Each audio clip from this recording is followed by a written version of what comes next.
Ah, yes. The Job guys with you again. Brock Rice, Nick Hortz, and we got something special for you today. There's nothing to watch. Wrestling is the only thing on earth to watch, and, well, it's kind of hardly watchable. So we figured we'd help everybody out today, and we'd give you a little quarantine comfort. Some of the shows that we like to watch, that we have watched over and over and over again. Perfect for this time. Perfect for a Saturday when you're quarantined and you can't go anywhere. These are the shows we watched growing up as a kid. Maybe when your kids are out of town, your wife's out of town, and you're sitting at home with nothing to do, you pop in WrestleMania 3, and it kills a couple hours for you. So we got a little something for you tonight. And we're going to give you our 5 favorites. Now, I mentioned WrestleMania 3, guys. We've eliminated WrestleMania 3 because all 3 of us were going to say that. And we have eliminated Royal Rumble 1992 because most people believe the greatest Rumble of all time. I'm sure between us, we've watched it 500 times. This can be a pay-per-view. It could be a Raw. It could be a Nitro. It could be anything. It could be a Coliseum video. It could be a network special. Anything that's your go-to, it qualifies for this. And just maybe it's something you haven't checked out, and we're going to tell you why you should. Brock, go ahead with your first one. Yeah, I'm 46 years old. I've endured a lot of lows in my life being a Michigan State fan. I've had a lot of hard losses. But in the back of my mind, when I'm depressed and things are sad and I'm moping around, I always got wrestling. And it always brings my spirits up. Now, some of the current stuff, not so much. But the old stuff, man, that's what we're going to talk about today. So first one I got, man, I can't talk about Rumble 92. That's my favorite Rumble of all time. But my second favorite Rumble of all time is the Royal Rumble of 1990. And the reason I like this one so much, I was a big Ultimate Warrior fan. I was a bigger Hulkamania fan, brother. It was the first time they were building up to the big match at WrestleMania 6. It's the first time they ever touched, right? When they had that crisscross in the ring and they both ran into each other, man, I was on the edge of my couch going crazy. I couldn't wait. And there were other big names that were in that match. You had Piper. You had DiBiase. You had all the big names that you can think of at the time. It was just a star-studded match. The Hulkster won it at the end. Threw out Mr. Perfect, I believe, wasn't it, at the very end? Yeah, yes. Mr. Perfect was the last one he threw out, who was one of the biggest heels at the time. They had a feud going at that time. Yeah, Royal Rumble 1990 for me, one of my favorite go-to pay-per-views. You know, you mentioned Mr. Perfect, which Hogan was feuding with at that time, and his buddy, Brutus the Barber Beefcake, took on the Genius at that Royal Rumble. And people, the Genius, whatever, and I tend to agree, but that's a big feud, man. That was a big feud. The Genius got the win. Genius is the first guy to throw an L on Hogan's record in a long time. They smashed that belt right there. They took out in the street, broke it with a hammer. I mean, that was a big-time feud, man. Ryan, I cheated here, man. I looked it up while you were talking, and it's all coming back to me now. The Rumble 90 was one of my favorites of all time, but one of the worst undercard matches of all time, Rugged Ronnie Garvin against Greg Valentine, that lasted for 16 minutes and 55 seconds. Did it really? In a submission match. And now that I do remember that, it was awful. So, yeah, like Nick said, instant fast forward. Don't bother with that one. Jump right to the. Well, remember, it takes Greg the Hammer Valentine about 20 minutes to get going. Though, yeah, always. Every time. You would think after, 25-year career, he'd figure that out. But, dude, anything Rugged Ronnie Garvin. That Rumble down the board. The cool thing about Rumbles like that one, it had so many guys that could have won. That's one of the big negatives I give Rumbles, like when you're going into, and not taking anything away from Shawn Michaels. He's a great, athlete.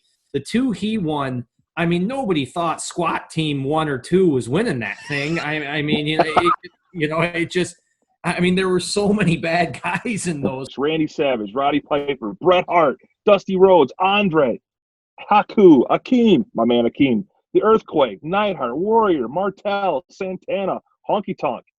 Rick Rude, Rude. Mr. Perfect, and of course Hulk Hogan. Look at those names, man. Huge. What a lineup. You could argue that could rival 92's number, as far as big name talent. Yeah. I got a rumble for you a little bit later on that I think is even better, and we will talk about that soon. But next, let's go to Nick. What do you got first up, man? I didn't have it on. I got Survivor Series 90. He even has it with him. Look at that. And I know a lot of people didn't like this one. I thought this was the way Survivor Series always should have been done. I loved it. Yeah. You had two columns. There were 4, I believe, Survivor Series matches, maybe 5, and it was faces versus heels, and the winner of each match advanced to a final Ultimate Survivor match. And it like Brock was saying, I mean, you go down the list of the greats on this one. The Legion of Doom is there, Mr. Perfect's there, the Warrior's there. Honky Tonk, Ted DiBiase, The Undertaker, Dusty Rhodes, the Hart Foundation, although in separate matches, the Rockers, Rick Martel, Hogan, Duggan, just major guys, Slaughter. And a couple of them are really good matches, I think, for Survivor Series. I always had the dream that they would keep going, and it would have been cool if it accumulated with the Warrior facing Hogan again. I wish they would do that today with Survivor Series, where they keep eliminating down to 1 and you're the ultimate survivor. Maybe when it goes down to even if 2 guys on one side won, they fight each other, at the end. But I really enjoyed this one. I thought it's different than the other Survivor Series that way. It's a star-studded packed card if you're an 80s fan or early 90s fan. And you get to see multiple matches where they all accumulate with a 3-on-5 at the end, to see who's going to win this all. People love the final Survivor match. And that I wish they would have done that more than the one time that they did it, which was this year that you're talking about. And Warrior and Hogan end up winning it. I believe they're with Tito, and they take on all of Rick Martel's teams. His entire team won, the Visionaries. DiBiase. Yeah, yes. DiBiase. Yeah. Yep. So it was those 5. Yeah. And then the Warrior and Hogan end up winning it. They stand together. For a Survivor Series team, all of the Visionaries win. Not one member of that team was eliminated. And I was so excited with that format because as a kid, I always thought it was kind of anticlimactic. You had all these winners and all these matches. I always wanted them to have the grand finale, but have it be a battle royal. For all the winners are going to a battle royal, have the one sole survivor. Yeah, kind of like Battle Bowl. The concept was cool. I liked it. That's what the Battle Bowl was. So, and people crap on that, and I think that's good too. They only did it for 1 year. Yeah, well, and then it's the next year. The next year is the first time we actually had real matches at Survivor Series, and that began with Hogan against The Undertaker. And then they started in 92 in Detroit, and then in 92, it was just straight matches. And for a while there, they kind of bounced around what they were going to do. And now today, obviously, it's just a disaster. You get one. Now and it's usually red shirts. versus blue. People today that weren't around when the Survivor Series started have no idea how special that pay-per-view was. Because now it's just night, Sloke. We ate Thanksgiving turkey and we watched the Survivor Series. Yep. And then they moved it to Thanksgiving Eve, which still felt big because it's the night before Thanksgiving for us kids that weren't bar hopping. We were watching the Survivor Series. So it was very cool. And now with the red and the blue, and every year they're doing that, it just completely ruins everything. And my first one, guys, is I'll stick with Survivor Series, but I'm going to jump a year back. My favorite Survivor Series of all time is 1989. And you want to talk about a stacked show. This one, man, I don't know. The first 3 all are stacked. But, man, this one, to me, is just great. And everything about it. It starts off with the guys saying what they're thankful for, and they go through the entire card, and all the bad guys are being jerks, and all the good guys have something nice to say. Starts with Hogan, ends with the Warrior. So they're already starting to turn those wheels a little bit. Then it goes into the Vince Open. That's a Survivor Series. And it has the on-screen graphic of the 4 guys on each team. So you go through that. That's the first time we'd seen that. There's a picture of Duggan that's just hilarious. I mean, the little quote, you guys know what I'm talking about, where it was just their head in the square and all 4 guys are on each side. And it's the Hulkamaniacs against the $1 million team. And Duggan, dude, Duggan's face, he's like, it's the funniest thing, man. It's just freaking great. And then you open it up and you go right into Gorilla and Jess. As good as it gets. Jesse's dressed like a pilgrim.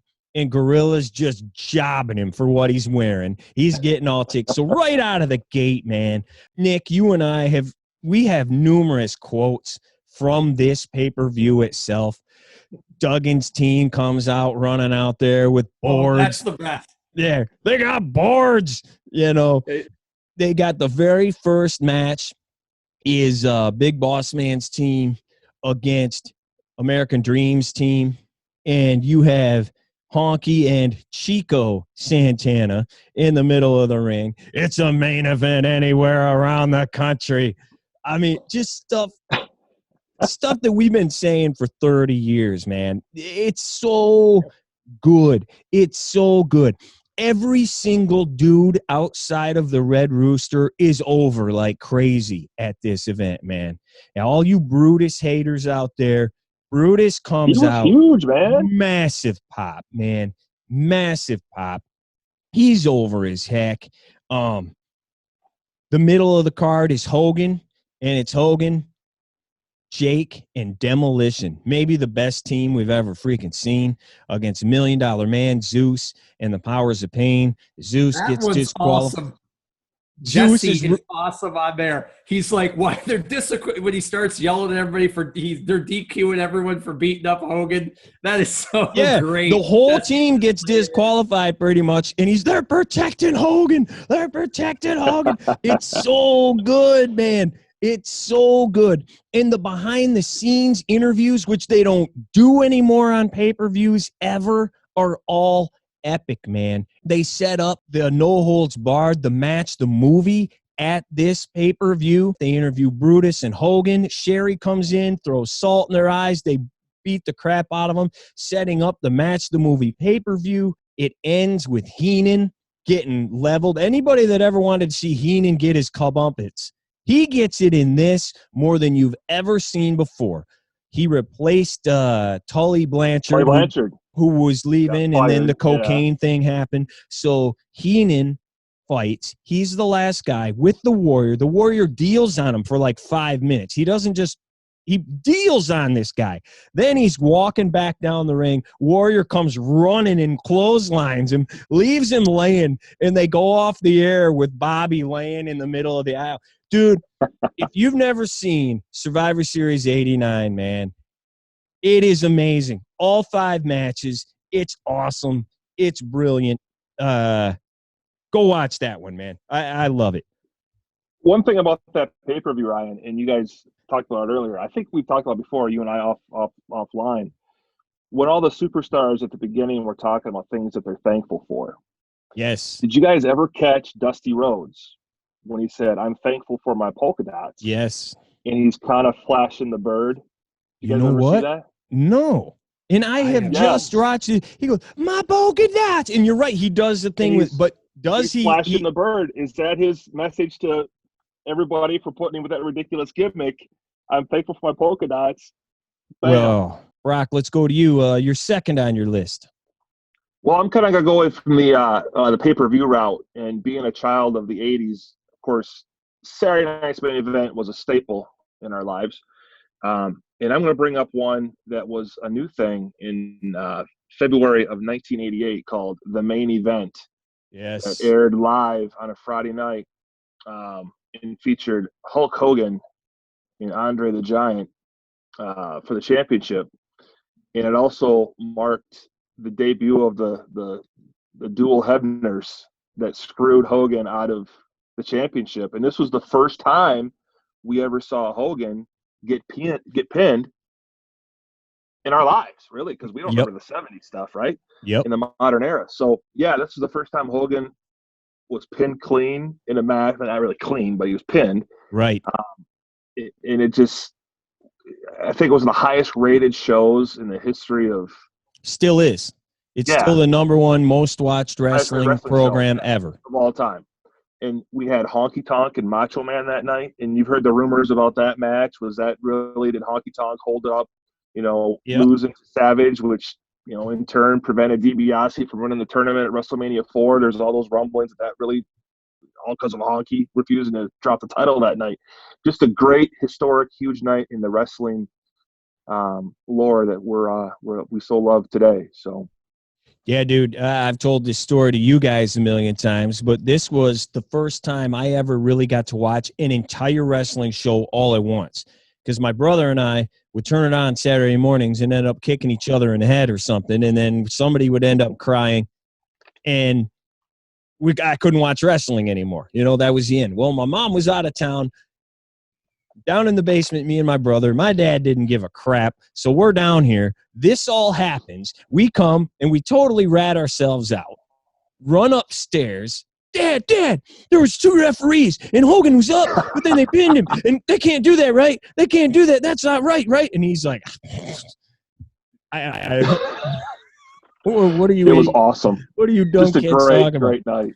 Hey, incredible. 33 million viewers that night tuned in to see that. If I'm not mistaken, there was a tag team match that got cut off. Yeah, because they ran out of time. Can I go to the network and watch that match? Yeah, they say goodnight. We got to go because everything went long. Because then remember they went backstage and they interviewed Hogan. Wasn't that right in the middle of that match? I think that match started. Then they went to Hogan in the back and he's crying. And he's, how much for the plastic surgery? I saw the $100 bills. The $100 bills falling out of his pocket. Hulkamaniacs. And then they cut back. It's also the night that Andre surrendered the World Tag Team Championship. Yes. To Ted DiBiase. World Tag Team Championship. Such great memories. I love that show.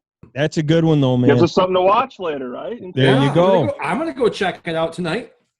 There you go, guys. One of the best of all time. 15.2 rating. 33 million people tuned in to see the rematch of Hogan and Andre. What was from the WrestleMania Nielsen 3. rating? 15.2? 15.2. 33 million viewers. On a Friday night, too, which isn't always the highest viewed night of television. Yep. That's CM Punk impressive. was drawing something like that, wasn't he? If you add his entire 420-day reign together, you get 33 million viewers, I think. I don't know that we sure didn't know that there was another Hebner who is a referee in NWA. I had no idea. Yeah. Yeah, and they came up with this idea. They got Hebner, who had just done like Starrcade, and he may have even done he may have done the Stampede. What was it? The Bunkhouse Stampede. Yeah. I think he just did that. So he came over, he kind of jumped ship Luger style, and now we got 2 of these guys, and Hogan launches one of them. Yeah. Remember that dude? He runs and he throws him over top. Dang near Wasn't he killed injured? him. Didn't he get hurt too? Like he should have been. He should have been. I don't know. Yeah. He launched that dude. Anyway, man, that is, even if you just watch the Hogan-Andre match, classic. Absolutely classic. Yeah. Nick, you're up next. I'm jumping ship, Sloke. WCW. I'm going this one. More for the good guy. Oh, He's there even it in is. yellow and red. He ain't in yellow and red when you go watch this, baby. The card, Hog Wild 96, man. The NWA just getting going. It was a real magical time in wrestling. I mean, I'll just run through the card with you. Main event, The Giant versus Hogan for the title. Luger and Sting versus the Outsiders. Harlem Heat versus the Steiner Brothers. Ric Flair versus Guerrero for the Guerrero people out there. Rey Mysterio versus Ultimo Dragon. It's a really good pay-per-view. The lower card matches are worked really well. And folks, I'll tell you right now, this starts heels winning feuds. That was my big I could not believe these guys were winning and going. Hogan the Giant match. It is a cool finish. The Outsiders match, it's a little cheesy how that one ends, I think. And you get this Brutus, for the people that don't like him. If you don't like Brutus, he gets pounded. Here you go. Yeah. So, and it was really the NWO getting going. They take the title, they get rolling. They're still undefeated. They haven't been touched in WCW yet. The atmosphere is pretty cool because WCW did this, for people that are unaware. It was at a Harley Davidson rally. So, it's a ring surrounded by Harley Davidsons, and they're all revving up their bikes. And the ring is actually, is the ring on a platform? Is it kind of raised? Yeah, it's raised up a little bit. Yeah, it's pretty cool. And I tell you what, Mysterio has a really good match on there. Yes. It's a good, like I said, for the workaholic people in today's game, the lower card matches, the opening ones, are really good worked matches. And for the guys who like the names, in tag team division in 1996, Harlem Heat and the Steiner brothers, it don't get much bigger than that. The Outsiders versus Sting and Luger, it doesn't get much bigger than that. Hogan versus the Giant. And for people that are unaware, the Giant was a monster in WCW at this time. He hadn't lost. I would think that was his first loss, wasn't it? He won the title his first night in the company when he died and fell off Kobo. I really enjoyed it. Again, it's Road Wild 96. Don't let the red and yellow fool you, because he ain't in red and yellow anymore. But selling meat from a truck in Minneapolis. Nick, I think that's a good one. And a couple things on that. Bischoff gets all sorts of heat for this because it was free and they didn't make any money from the crowd being there. But that wasn't Bischoff's thing at the time. You had to give a little to get a little. And he was doing things like this, like the Nitro, in the first Nitro in the middle of the Mall of America, doing things on a real beach. He was doing things different. He was giving you a different atmosphere. And while it might not be for everybody, it's kind of cool that it's not just like Raw today. You can put Raw in the Pirani Arena in Flint, Michigan, or you can put it in the freaking Superdome, and it looks exactly the same. They shoot it. The aisle is from this side. Everything looks the same. Everything's freaking same. Every week. This looks different. It feels different. It's awesome. And for you mentioned Rey Mysterio, and I know you are not a Rey. You are not a cruiserweight guy at all. But for the people that are and think Rey's cool now or think Rey was even cool 10 years ago, you should see this dude when he's like 19 years old. To this day, you can give me the Young Bucks. You can give me whoever the heck they have in any other company in the world. No one was doing Hurricane Ranas and all this. Faster, quicker, more efficient than Rey Mysterio was doing back then. This match against Ultimo Dragon is a dang near 5-star match. It's awesome. You guys both named your Rumbles. I'm going to name my Rumble. This one, I don't know why this doesn't get any love. 1991, top to bottom. I think this is the best Royal Rumble maybe ever. It might not be the best match. Made it. Yeah. The undercard is incredible, and the storytelling here is incredible. And you start out with the Iraq War. Operation Desert Storm started like 2 days before this.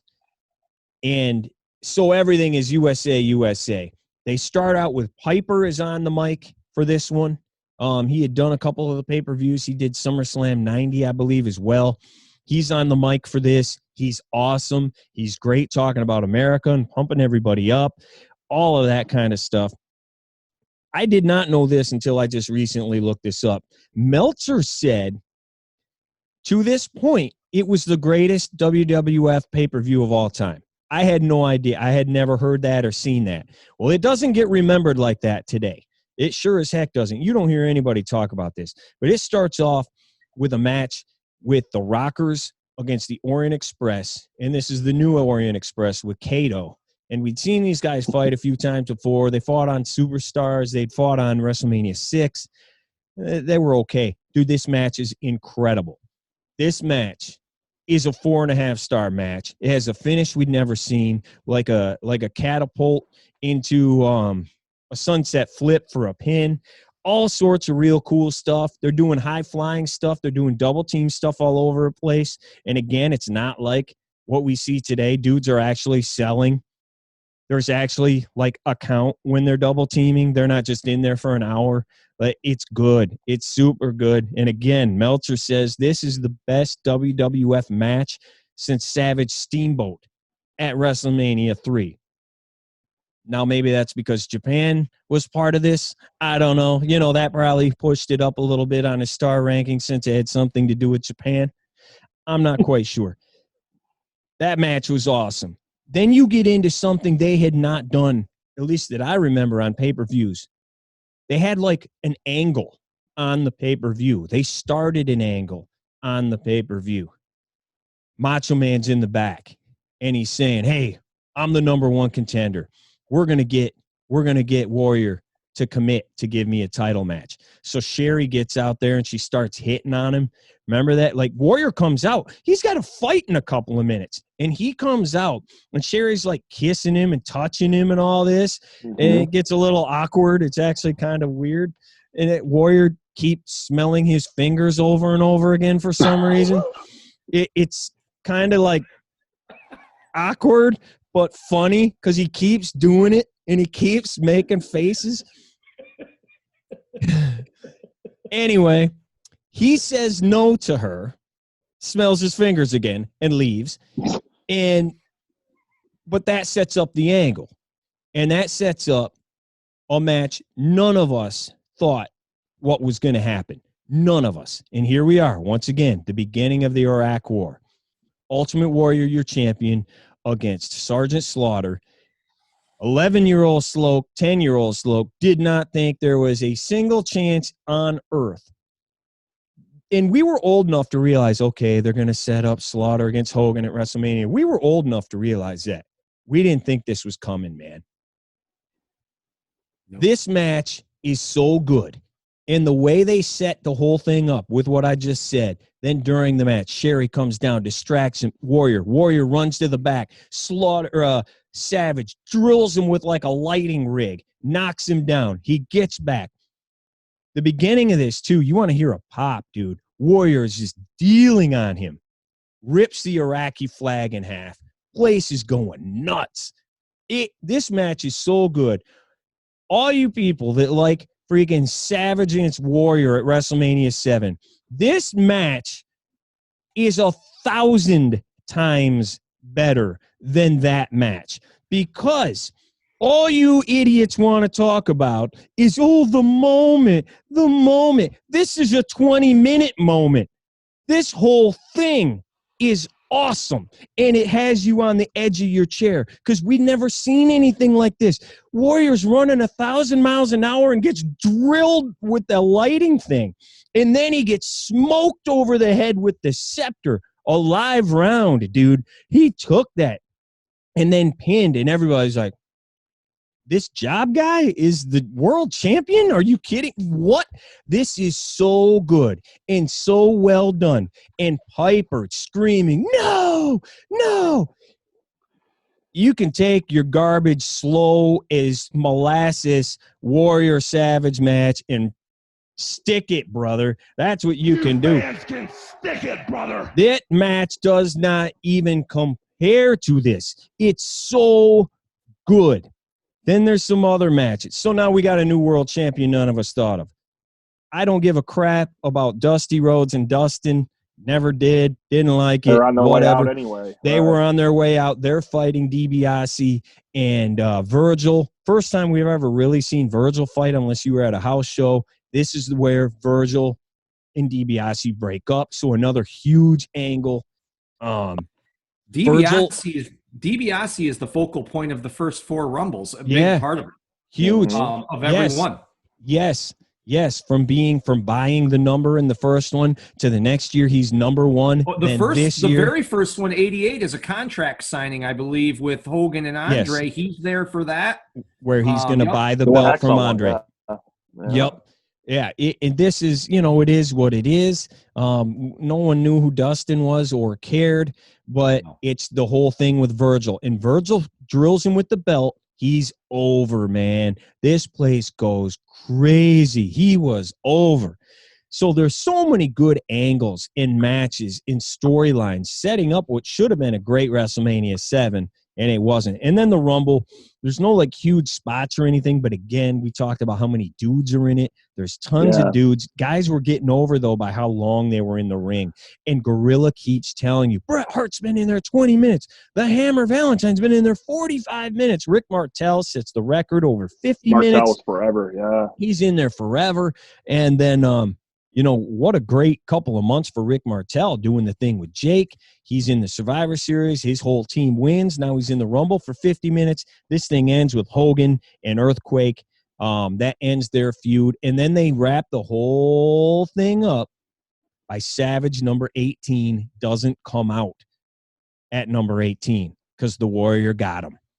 The Warrior. And unlike today, someone else can't just take his number and come in. Yeah, like Becky Lynch, and just all of a sudden she's in the Rumble. Yeah, or so stupid. You have to be in by your 2 minutes or you're out.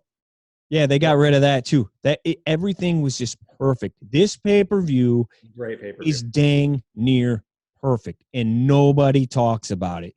It's so good, man. I probably watched this pay-per-view 100 times. It's great. All right, my next one, guys, you're probably both going to job me on it, but as you know, I'm a nostalgia guy, right? So I'm not going to bring up WrestleMania 1 because it was the first, but I'll never forget, in the summer of 1988, the promos for this new thing coming on, they're called SummerSlam. What is SummerSlam? And I remember the Brother Love show was new then.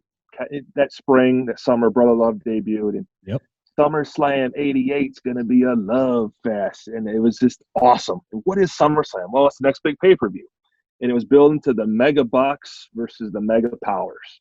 And, man, I mean, the card itself, there's a lot of bad matches on there, but the main event, for nostalgia purposes, was awesome for me, with the Mega Powers taking down the Mega Bucks, with Hogan and Savage taking down DiBiase and Andre. Just a great match. The way it ended, with Jesse as the evil referee being forced to count 3, with Elizabeth stripping down to her bikini. Just great stuff.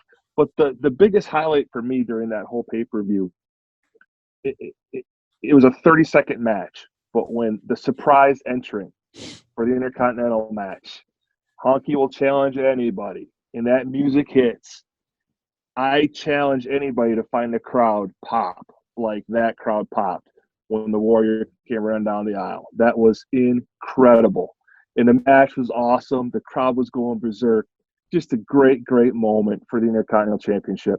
Some of the other matches on there were pretty bad. I think there was a couple of good tag matches. I think the Hearts fought Demolition, if not mistaken. Good match. It was a real good one. And I think actually the opener with the Bulldogs and the Rougeaus was actually pretty good too. The commentary was horrible. It was superstar Billy Graham, who I think said brother more times in that pay-per-view than Hogan said in a year. But as a whole pay-per-view, not the greatest, but for nostalgia with some of those big moments, it's one that you skip through and fast forward a lot on. It was a special one to me. Yeah, it was That's awesome. the kickoff for the Warrior right there, man. Sure was. Yeah, no, lots of great stuff. And it's also the beginning of the end for the Mega Powers. Savage looks at Hogan a little weird because he puts his hand on Elizabeth's butt. Somewhere he shouldn't have. While she's in the eeny teeny whatever bikini, whatever it was that he kept saying. Nick, what do you got, dude? This is a story you're going to back me up on. I don't know if this is embarrassing or good to say. I think this whole thing is quite embarrassing, but I'm going back to WCW. You know, I was a big WCW fan. Following right after Hog Wild 96. This might be my favorite. I don't have the actual case, and there's a reason for this. There's a reason for that. Fall Brawl 96. Now, my story is I recorded this when it originally came out, and I loaned the tape out because all my friends wanted to watch this. So we'll get into why here in a second. This is a great pay-per-view.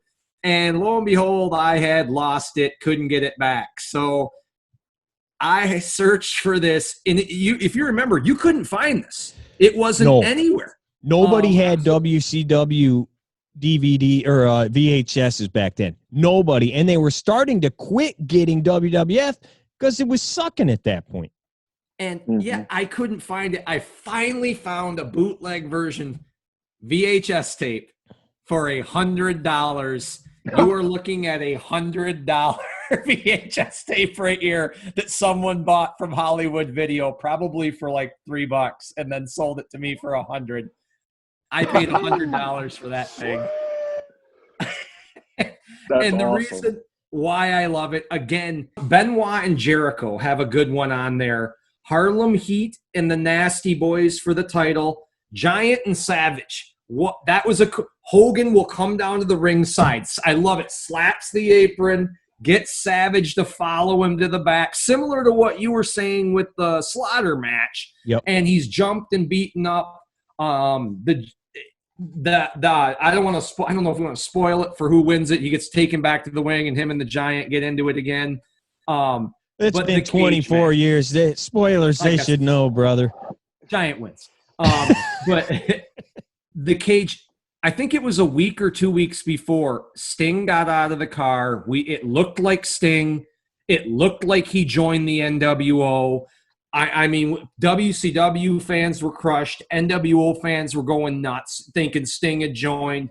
And the way they pulled this out, the match starts with Hall versus Arn Anderson. They get going. Nash draws number 2. I love Luger jumps the gun at number 4 and comes in early. I don't know why it was allowed. I guess it just came in. You're listening to the announcers. Usually there's a heel and there's a face announcer. There are no heel announcers on this pay-per-view. Everybody is pro WCW. Everybody, I mean, you feel that this is an invasion on this pay-per-view. You feel like this is their stand. They have to win this match. And then Hogan gets in. The whole thing is filled up. We're all waiting for the final 2. And I think the guy's name was Cobra. Cobra, yes. Right? No, it was Bogus Sting. His name was Bogus Sting, yeah. Bogus Sting comes down, and at that point, you can see him. We all knew it wasn't Sting, but they brought him in there, and no question of the elevations of those Stinger splashes.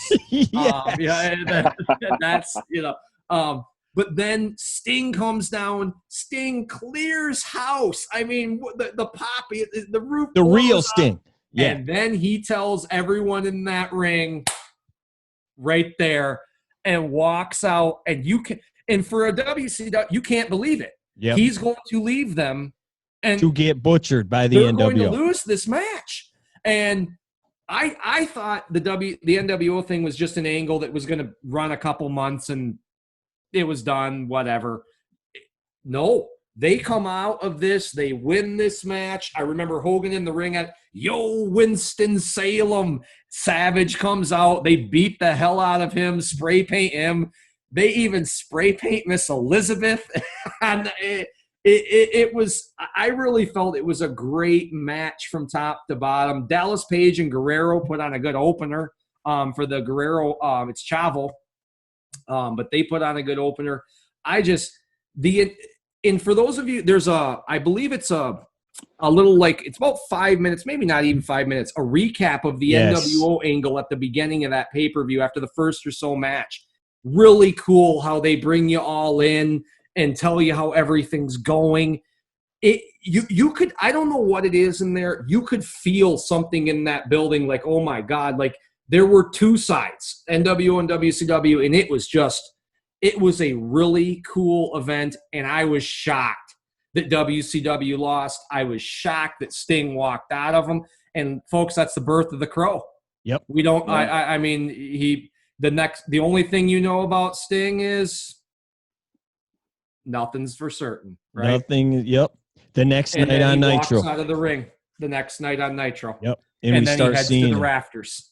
Yeah, and I'm glad, Nick, you brought up the little package they had right before the match, the attack on WCW. Yes. And it's because they started getting more people.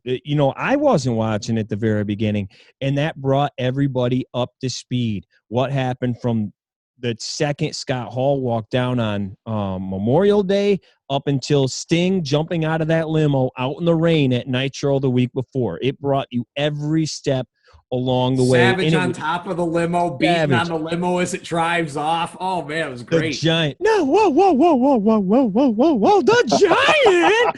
No. All of it, man.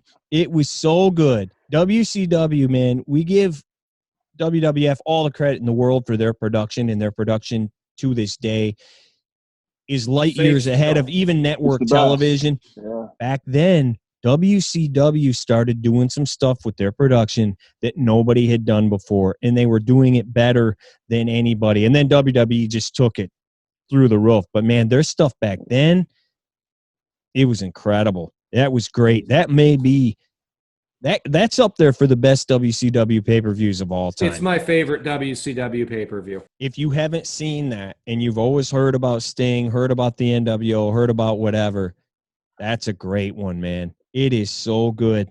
Worth $100. Yeah, well, shoot, if you have that thing today, it's probably worth even more if you have the box and everything. I'm going to stick with what you just said and go a different way with talking about wrapping everything up, packages and whatnot. I don't know if there is a better video out there. This was kind of the first documentary that WWF did way back in the day, Coliseum video, Hulkamania 3. Even back in the day, this was hard to find. And we found it. There was a video store close to us that had it. We watched it. We tried to dub this thing, 2 VHSs together so you could copy it and keep it for yourself. This one had a block in it, so you couldn't dub the thing. So the only way you could see it was to rent it back in the day. And it is awesome. It wraps up the entire Hogan and Andre feud from the very first Piper's Pit where Hogan gets the big 15-foot tall trophy brother and Andre doesn't, all the way through every single thing that happened. The other Piper's Pits, the contract signing, WrestleMania 3, all the way through. And what they do, intertwined between the whole thing, Hogan is in Clearwater on his speedboat with Greg DeGeorge. And they're both sitting there with like blue blocker sunglasses on that are way too big for their head, out in the sun, brother. And Hogan's just discussing what happened in his thoughts every single step of the way. So they show the Piper's Pit, then they go back to Hogan on the boat. Then they show WrestleMania 3. Well, Hogan, it looked like you were pinned there. What do you think? Oh, no, brother, I was out. I mean, it is so good. And it goes straight like through. A shoot. Yeah, it seems like a shoot. And it goes straight through to WrestleMania 4. It goes through the main event, them pulling the belt off of him. His joining together with Macho winning the belt then from DiBiase trying to buy the belt from Hogan. If you'd only ever seen like WrestleMania 3 or weren't watching all the time, this gets it for you, man. This gets you every single thing that you need to know about that feud, and it breaks it all down, and Hogan sums it all up. This is like the holy grail for any of us back in the day. And again, if you don't know anything about that feud, you just know, oh, Hogan was a big deal. He's a big deal. Watch this. It sums it all up for you. All right, moving on. We have gone through 3. Brock, number 4 on your list. What do you got? Well, I really don't have a pay-per-view that I'm going to bring up, but sometimes when I'm not in the mood for a match and I want to laugh, what I'll do, guys, is I'll get on the network and I'll go to Primetime Wrestling and just pick a random show from 1986 through 1990. And I don't even watch the matches. I fast forward the matches, and all I watch is the interaction between Gorilla Monsoon and Bobby the Brain Heenan. And it's just magic. Yep. These guys are Abbott and Costello. They are incredible, the way they interact and joke and laugh. And Gorilla always accuses the Brain of being a liar, a cheat. And would you stop? Yeah, it's just awesome comedy. And there's episodes where they're on the set of making a Western movie, which is my personal favorite. They're on a yacht. They're on the boardwalk for WrestleMania 4 in Atlantic City. It's just, they're in a restaurant in Toledo, Ohio. It's just, there are so many great memories. And I do that probably more than I do watching matches. And I'll grab a prime time and I'll watch something as I'm fast forward that catches my eye that I'll watch. But I have more fun just watching Gorilla and Bobby interact, and it's gold.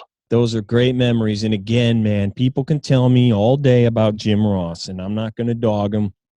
You can tell me about the Attitude Era. There is nothing better. And I'm personally going to say Gorilla and Jess, the best ever. But Gorilla and Heenan, man, those two are so magic. Good. And just magic, man. Yes. They made Coco Beware relevant. Yep. They made a lot of people relevant. Dude, they got everybody. For those people, just go back in any of those late 80s, early 90s, you get either one of those pairings, Gorilla and Bobby or Gorilla and Jesse. Just listen to how they put the wrestlers over. Everybody's over. Good. Everybody's over, and it's because of them. Because you had to, what they told you about, they made them seem like a big deal. Absolutely. They made you believe that Coco Beware and Iron Mike Sharp was the main event. Yeah. And that's absurd to say. Yeah, it absolutely did. Gorilla had medical field background because the lateral the bump on the back of your head. External protuberance. The Fatula Amangata. Yeah. Oh, goodness, man. They were great. Yeah, they were, man. And you have to. You can even sit through bad matches at WrestleManias or SummerSlams or whatever because they are so funny together. They made them funny. Yep, absolutely. All right, Nick, that's a good one, dude. You're up, though, brother. Quick one. For those maybe that you're a nut. You've watched everything on the network, or maybe you don't have the network. This is my favorite shoot interview of all time. It's an RF video with the Outsiders. They sit down. It's about 2 hours long. And for people out there, Sloke, I'm a Bischoff guy, even though you watch Bischoff job me right to my face. What happened? What happened? Slook, why don't you tell the story? You did it. Go ahead. All right. So we're at WrestleCon in Orlando, WrestleMania 33. I'm a huge Bischoff guy. Yeah, and we didn't even know what we were going into. We're going there because we were going to see the Outsiders. It was Hall Nash. It was the Clique. Hall Nash, Michaels, and Six doing a talk. They were just sitting there for like 2 hours talking. We didn't realize it was at WrestleCon, and we thought we were late. It was a big rush. So we're running through this hotel, and we see Brutus over here. We see Brian Blair standing over here, and we just look at Brutus. We're like, yeah, I see you, Brutus. And we keep running because we thought we were late to this thing. So we get in here, and then we run through. We don't pay. We don't nothing. And we realize we just walked into WrestleCon. Everybody's there, and they're starting to pack up a little bit. It was right toward the end.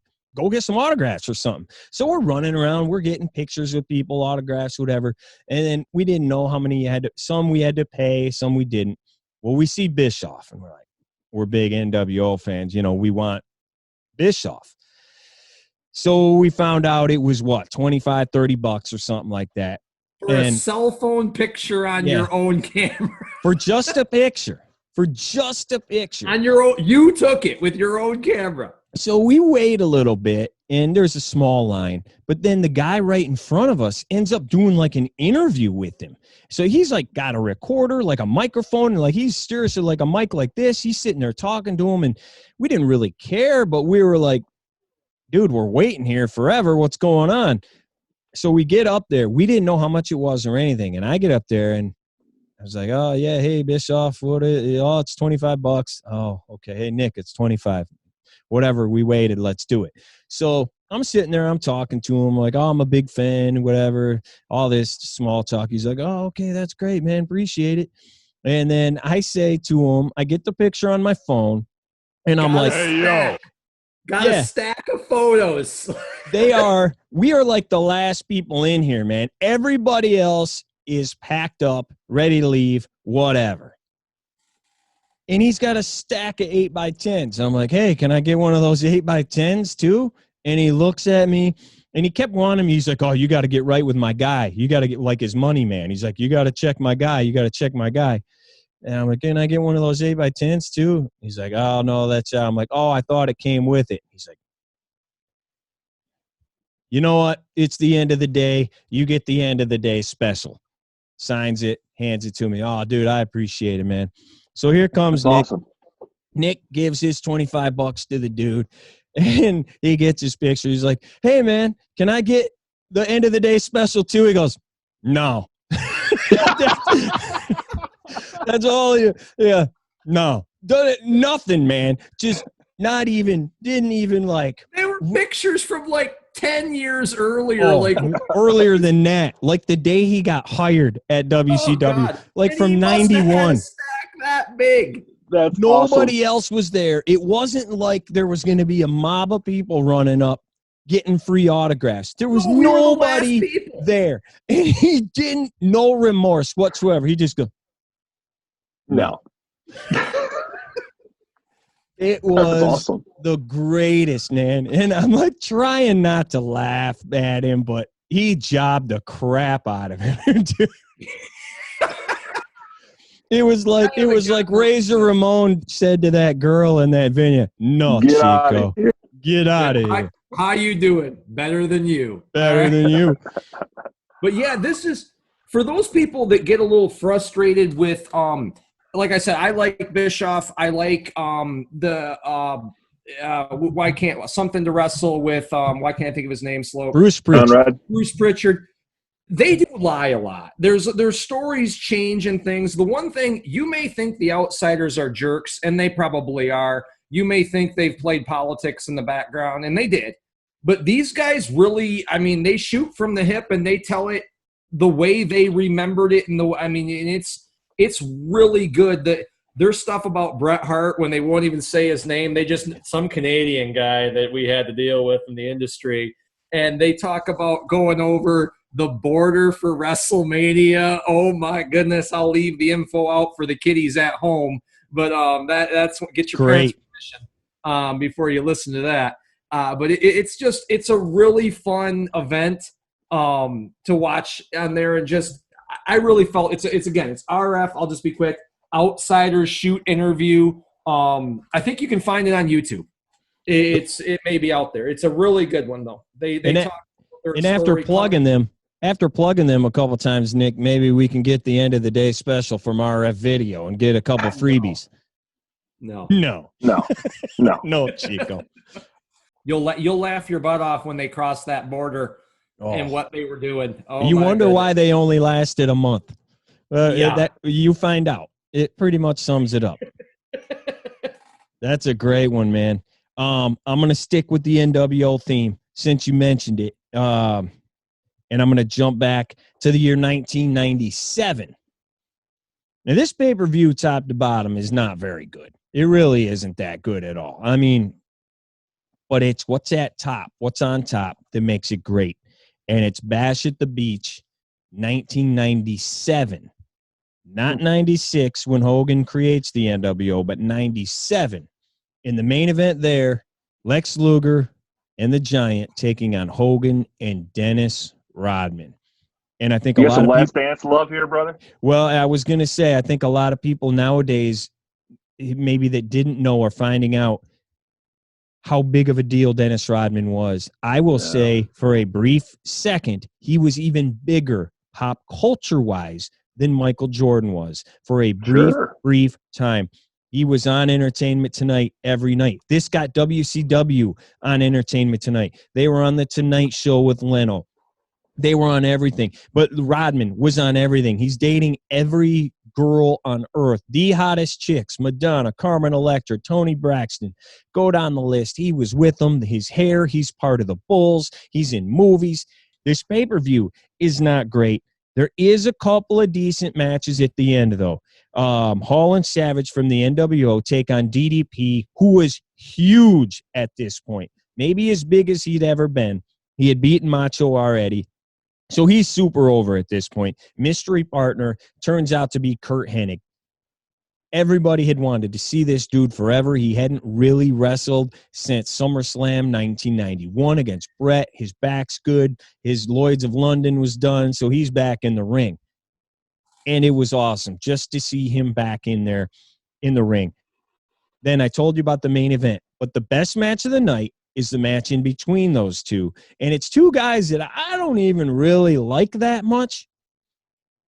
Roddy Piper against Ric Flair. This match is awesome. It is easily one of Roddy Piper's greatest matches of all time. It is an awesome match between two old dudes to show they still had it. I could watch that match all day. I did watch it all day back in 97. I didn't get to watch this live. My family was on vacation, came home, had it on tape from a guy that did. I probably watched this thing at least once a week for a couple of years, the last two matches anyway. And just the hype with Rodman out there. Tyson gets all sorts of praise, as he should, for what he did a year later for WWE.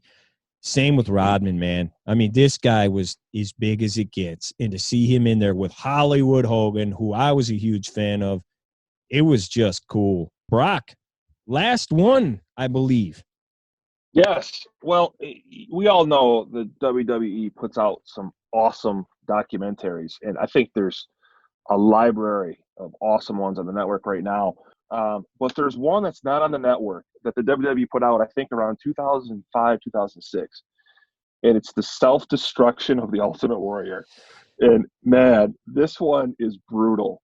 I watch it maybe once every other year. I'll pop it in and just watch it. And the way they destroy this guy, and there's so many things that are said on that they probably wish they didn't say. It's just it's a mesmerizing watch to look at it now compared to what we know now based on how they kissed and made up and settled their lawsuits. Just a complete burial on this DVD, and I believe he sued. And it got nasty, but that's the documentaries that they put out are fabulous. There's probably 10 that I'll put in my rotation and watch from time to time. But that one always kind of stood out to me. Is really well done. It's horrible. Yeah. But it's some great docs on the network for sure. And that one. Yeah. I mean, I don't like the way they make it sound like the whole thing was a fluke and he sucked and all that. And he obviously had his shortcomings, but dude, sure, the guy was over as heck. He was the champ. More charisma than anybody. He's one of the dudes. There you go. He's Nick. He's one of the dudes everybody remembers to this day. And while what they did sucked, it's funny though. And people to this day still talk crazy about it. Unfortunately, people still think a lot of that is like gospel. But it is funny. It's a great watch. I'll give him that. And DiBiase just destroy this guy Hogan. Everybody's just so mean to him. Right. I think people take a look at how Triple H is so full of it. Look how much he changes on this guy. Oh. His story. My biggest thing I love that I think is laugh out loud funny about that one, Brock. Triple H, Ultimate Warrior, was the worst guy I ever worked with in the ring. It was like a 30-second match. He clotheslined you and beat you. Yep. Triple H is so – it really illustrates that guy will say anything. Yep. He's corporate. Nick, your last one. I tried, and I really tried. I talked to you over this, and I've been struggling. I really wanted to get something past 2000 for the people out there, for maybe somebody who doesn't like the old era and whatnot. And folks, it was really hard. I'm not a big fan of the stuff after the Monday Night War ends. It starts going downhill, I think slowly, and then just starts really tanking. I went with Royal Rumble 2002, though, and I don't know if people like or hate this one. But I really did like this one. The card is not great. The Jericho Rock match is good. I don't know if Jericho – a lot of people didn't feel Jericho was ready to hold the belt at that point in time. But it's a good match with him and The Rock. Flair and McMahon's submission match was better than I thought it would be. But the Rumble itself for 2002, you've got Undertaker, Diamond Dallas Page, Stone Cold Steve Austin, Triple H, Mr. Perfect, Kurt Angle, The Big Show, Kane, Rob Van Dam, and Booker T. I mean, these are all big names that maybe you thought could have won it. And again, I've said that before. I judge Rumbles right off the start. Do you have enough guys in this to make it interesting? Because if there's just two guys that can win, I'm already sunk before the Rumble even starts. I thought this was great. The pop that I'm glad you bought that about Kurt Hennig and coming into that Bash at the Beach 97. Go watch the pop he gets when he comes through that curtain, man. I don't think people realize how much they liked how cool he was when he was there in the late 80s, early 90s. And when he comes back, people were upset when he got thrown out. Yeah, if you have the original, booed like crazy. They booed. Yeah. They were not happy that he did not win. I think he was out of those final three, Triple H, Kurt Angle, and Hennig. If you would have polled that audience, maybe I'm wrong.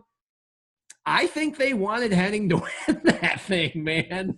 I did, but you knew it wasn't going to happen. Right. The kid in me wanted him to, but I just thought it was a really good. And I think if you watch today, back then, you kind of knew who was going to win because it was kind of slated going on. His comeback, yep, Triple H, that is. But if you didn't know that situation, kind of went back and watched. It's a good Rumble. It really is. Guys stay in for periods of time. There's Austin's in for almost a half hour. It's a good Rumble. So I would recommend that. And the title match, like I said, is good too. Jericho Rock. It's a good match. Well, that Rumble too kind of set the stage for future Rumbles too, where people want surprises. They want surprises to come out from yesteryear. Sure, I didn't even think in the pop that Mr. Perfect, I think Goldust made his return that night too. Yes. He's been gone for a long time. So those two big surprises that came back kind of set the tone for future Rumbles to this day in 2020, where what are the surprises going to be? And I'm going to say for my last one, Royal Rumble 2000. And I'm like you, Nick, there's not a lot of shows that I like. As there are matches and things that I like, but not a lot of shows. This show, and I'm not an Attitude Era fan. I really am not. Other than a few things, there's a lot of trash, man. And you go back and watch it today, and you're like, yeah, that's not that good outside of Stone Cold and The Rock and whatever. This Royal Rumble 2000 is another one I think, top to bottom, could be the best Royal Rumble of all time. You start out with the debut of Taz, which didn't end up going anywhere, but that dude, you want to talk about a pop, man. When his music hits and he comes out in Madison Square Garden, huge. He hands Kurt Angle his first loss of his career. Then you come in with the Hardy Boys against the Dudley Boys. This match was awesome. Tables match. This is the first time you saw the Swanton Bomb. Like off of something. He jumped off of the aisle, the entranceway, jumped off of that. We'd never seen that before. That was awesome. That match was awesome.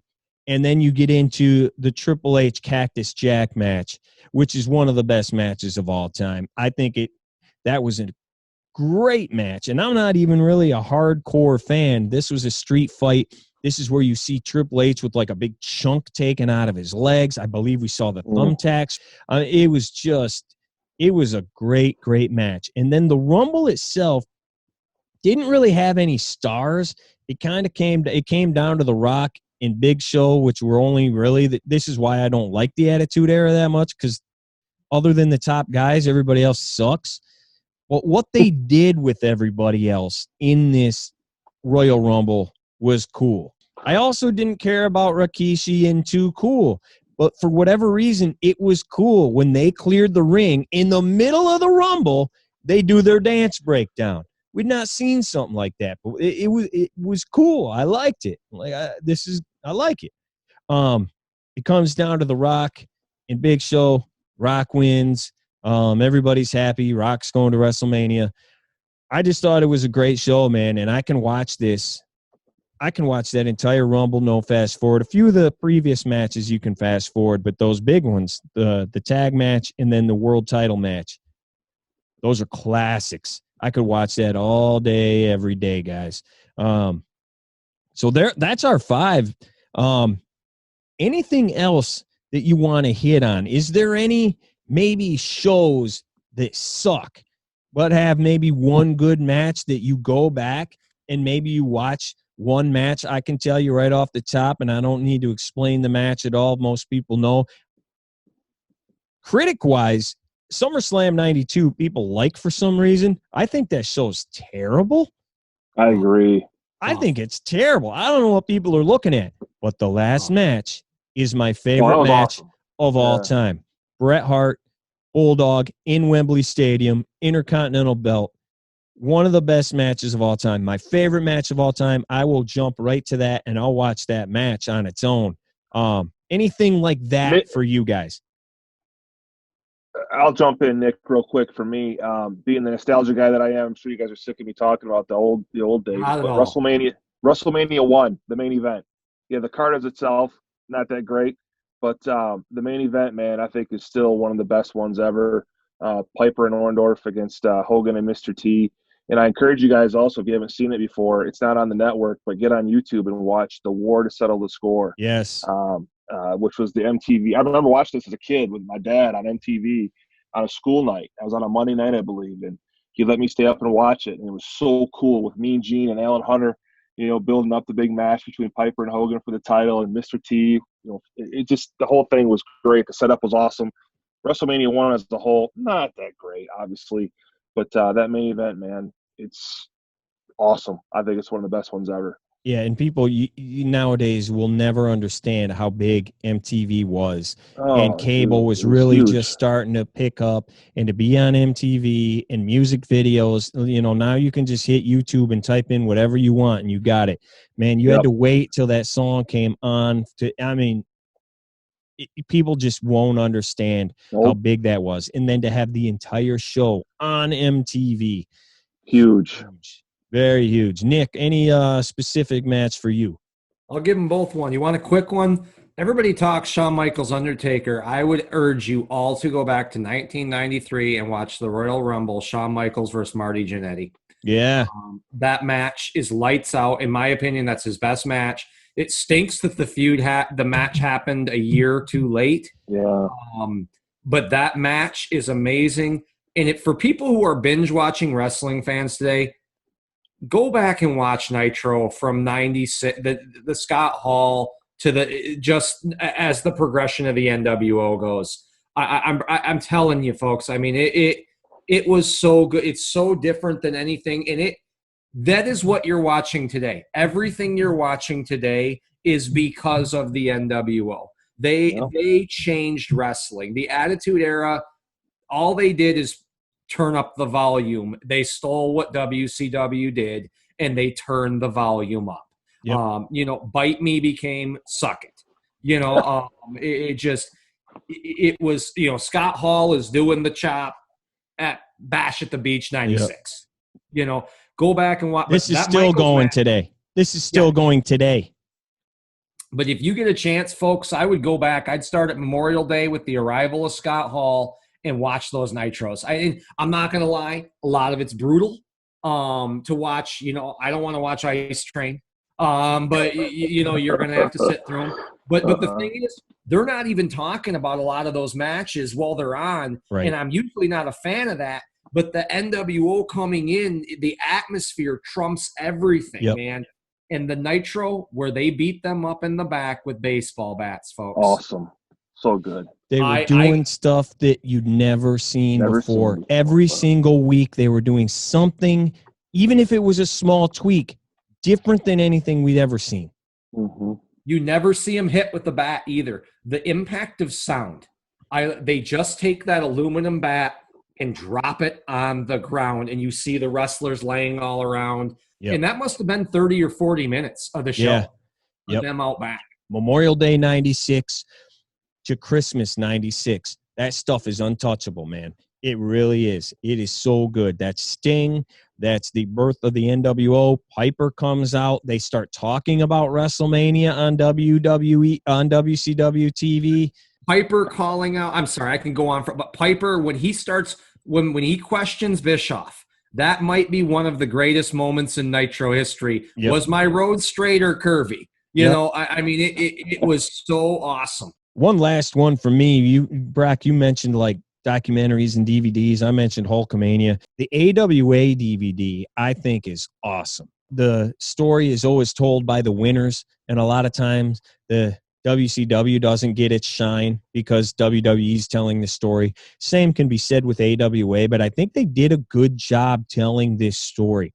I think they did give them credit. They did talk about how good it was. Stuff that I didn't know, man. I mean, I knew it was a big deal, but the territory days, I wasn't alive in the 50s and 60s when Vern Gagne was one of the biggest guys on earth, when AWA was in Chicago on the Dumont Network, getting like a 54 share of the audience back when it was on TV, stuff like that, how big this was. And then it was still big in the 80s, and they do let them go on and say, hey, Hulkamania started here. We had Hulk Hogan. We had Jesse Ventura. We had Bobby Heenan. We had Mean Gene Okerlund. They stole all those guys from us.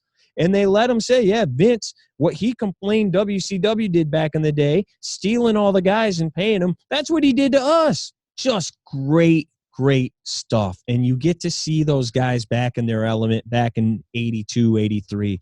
And they talk about the rise and then the fall of AWA. Just a great story, great interviews. Vern Gagne was alive. You get to hear from him. You get to hear from Greg. You get to hear from Hogan. Nick Bockwinkel was alive. Heenan. It was awesome, man. One of the best, if not the best, documentary they've ever done. Guys, I think this is great, man. Even all the ones you guys just named, I've seen. And now I'm excited. I'm going to go put them in. Oh, I haven't seen that in a while. I want to go put that in right now. I'm going to watch the main event right now. Well, boys. Good stuff, guys. Hopefully we gave some people some stuff to watch. Hope everybody's having a good quarantine. And here's a little something for you to do. Anyway, we gave you 15. Hopefully you can find at least one out of these that you like. We will see you next time.